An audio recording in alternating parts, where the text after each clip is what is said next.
ৰাজ্যৰ অংগনবাড়ী কৰ্মীসকলৰ কাৰণে আহিছে ভাল খবৰ।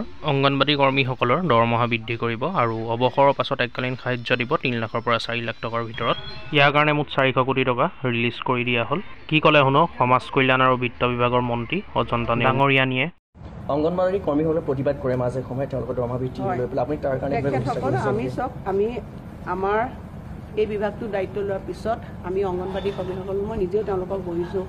আজি আপোনালোকে চাওক যে শুনি ভাল পাব, প্ৰথম স্বাধীনতা 75 বছৰৰ পিছত মডেল অংগনবাড়ী কেন্দ্ৰ আমি 10,000 বনাবলৈ চেষ্টা কৰিছোঁ, 10,000। আৰু আমাৰ যিটো সুন্দৰভাৱে এই ঘৰবিলাক নিৰ্মাণ চলি আছে আপোনালোকে নিজেও চাব পাৰে, ভাল পাম চালে।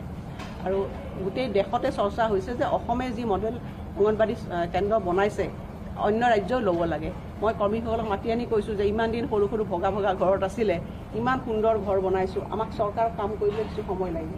তেওঁলোকৰ এটা দীৰ্ঘদিনীয়া সমস্যা আছিল যে তেওঁলোকে ৰিটায়াৰমেণ্ট হোৱাৰ পিছত কোনো ধৰণৰ এপইচাও তেওঁলোকে নাপায়, সুদা হাতে ঘৰলৈ যাব লাগে। আৰু আমি সেই কথা চিন্তা কৰি অসমে এখন ৰাজ্য ভাৰতবৰ্ষৰ ভিতৰত মডেল অংগনবাড়ী কৰ্মী আৰু সহায়িকাক ৰিটায়াৰমেণ্ট পিছত আমি ৰিটায়াৰমেণ্ট বেনিফিট দিছোঁ। 4 লাখ টকা কৰ্মীসকলে পায়, 3 লাখ টকা। আৰু এতিয়ালৈকে আমি 400 কোটি টকা তেওঁলোকক ৰিলিজ কৰি দিছোঁ।